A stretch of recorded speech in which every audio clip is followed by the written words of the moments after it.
breaking news: Snell's going to win, and Cole's going to win, and Snell's going to get paid a lot of money.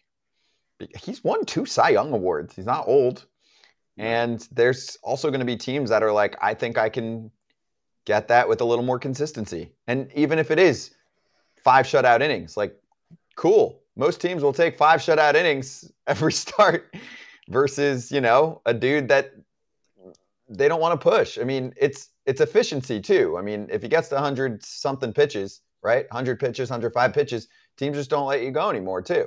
So that's just how it is, right, Kratz? No, for sure. You're exactly right. They don't let you go anymore. But my thing would be this team that signs him. You look at the third time through. You have to tailor all your scouting reports individually to pitchers. You're not going to have Blake Snell pitch the same as Martin Perez pitches. It's just not smart. So why handle them the same way? And I can't wait till Blake comes on here and gives us his spiel about, hey, man, I'm just trying to do my best and all this stuff, bro.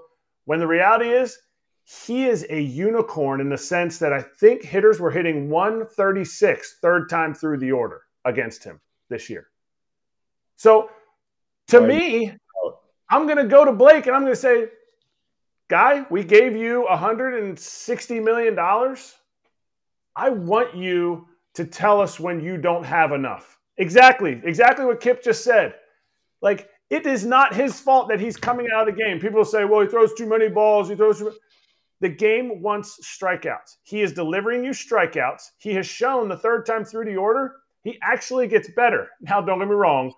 I think opponents hit like 208 against him. So if you're going to this level to get this guy, tailor it to him. Hey, you know what? Every 3 outings, we're going to let you go to 120 pitches. And you know what he's going to say? Give me that ball. Just like Kip said, here's the ball. He's going to say, give me that ball. And until he breaks your trust, run that man out there because that is your horse, and he has shown it and proven it. And I would challenge whatever team to sign him. Don't take the kid's gloves off. Take them off. Let him go. My question, I agree. Can I echo? I just want to touch on that real quick. Is who's taking him out? In the sense of, are you guys, and Kratz, you might be able to hint on this, or you know where I'm going with this. Is it the manager?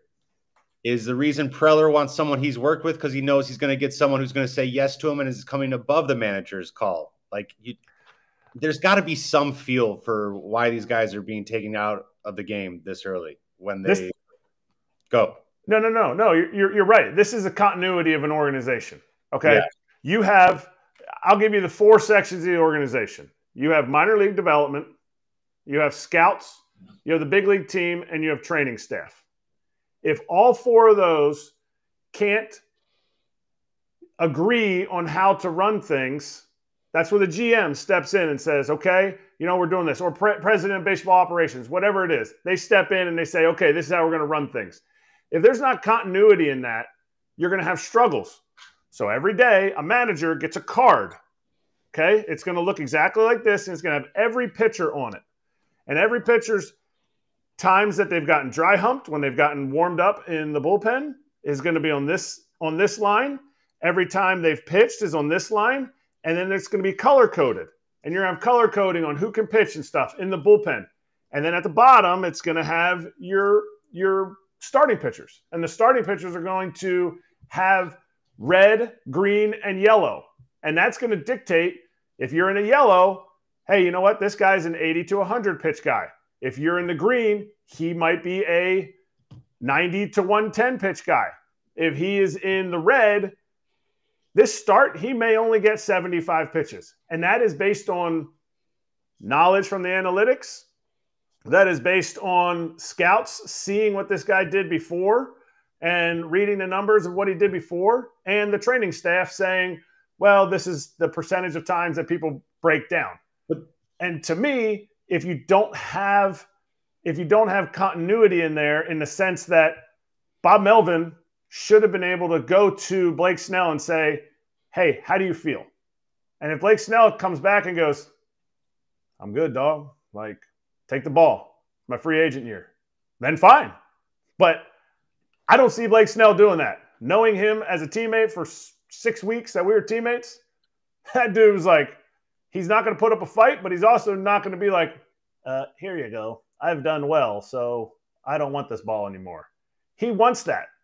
So a manager has to save his players, but he also has to win the ball game. Yeah. And also, Kip, he's got to limit his walks. I mean, that's the one other thing. Like this year, he was dominant. He was absolutely dominant. And he would walk dudes, and then he would punch dudes out.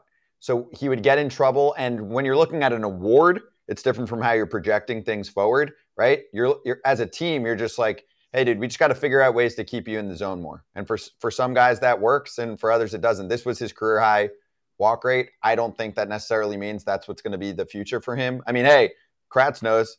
Jose Alvarado, most teams were like, oh, he's a mess. He can't throw strikes. And then he came to Philly, and he was pretty damn good. So I think there's another gear still. I think there's teams looking at him like, yo, there's one more level here. And because he's won the 2 Cy Youngs, so it's not like, oh man, he was overachieving. Nobody overachieves. The years Kipnis was an all-star, he didn't overachieve. To me, injuries or like whatever it was got in the way the years he wasn't an all-star. So Snell is a Cy Young candidate year in and year out. And as a free agent, you need to look at him and say, well, what does he offer? Because he's impervious to platoon advantages. And teams just constantly, like Gabe Kapler just constantly kept running out right-handed batters. And I'm like, oh, I'll take the over on that game, over strikeouts. Because he was better against righties. But teams who are like, oh, righties don't hit better against lefties, so we need to put righties in the lineup. And he was just like, strikeout, strikeout, strikeout. So how many of those walks were, advantage counts for him, where it's okay to walk a guy? So that's what I would look into deeper to get the full contract value out of Snell.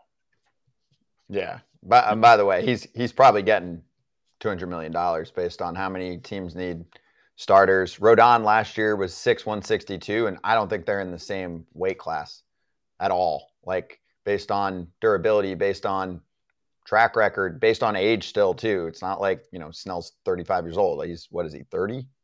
You can just stop at your first one. You said durability. There's a lot of these guys have the stuff to go out and dominate for any given night, but it's the ones who can continually show up every 5th day. That's the ones you need to count on. That's the ones you put your money towards. Yep. I'm with you. I got 5 years, 185. I could see that. The only reason I could over under 200, I think he'll tip over 200 just based on stuff, based on where he's at, based on the market, based on the Rangers just winning with starting pitching, all of that. I like it. I think he tips it. You got over under 200, Kip. I got just under. I got like the 190, 195s. Yeah. Okay. Because people are talking 200. People are talking 200 for Yamamoto. Now he's younger. How old Snell? 30. He's 30? He'll be 31. He's turning 31 in a couple of days. Okay. And that's the difference. Yamamoto's 25. He's in a great position. To me, if you go 6 years, it's over. I'm saying it's like a 210. But I'm saying it's going to be a 5-year. Oh shoot! I mean, teams are dragging these things out like 9 years, but we haven't seen them drag out. We haven't seen them drag out pitchers' contracts. Not like position players. Listen, there's ever a bad time, but there's a good time to win a Cy Young, and it's right before you go become a great. Yes. Also, for the prediction business, what I've always learned is I usually come up with what I come up with, and the one thing I do is I usually add a year because I'm thinking that, and I also read articles and see what other people smarter than me are saying. But, if there's a bunch of people going, oh, he's going to get 180 or whatever it is. Okay, well, then there's probably some teams maybe thinking that way. And one team's going to say 6. That's deal. That's usually how it goes. Yeah.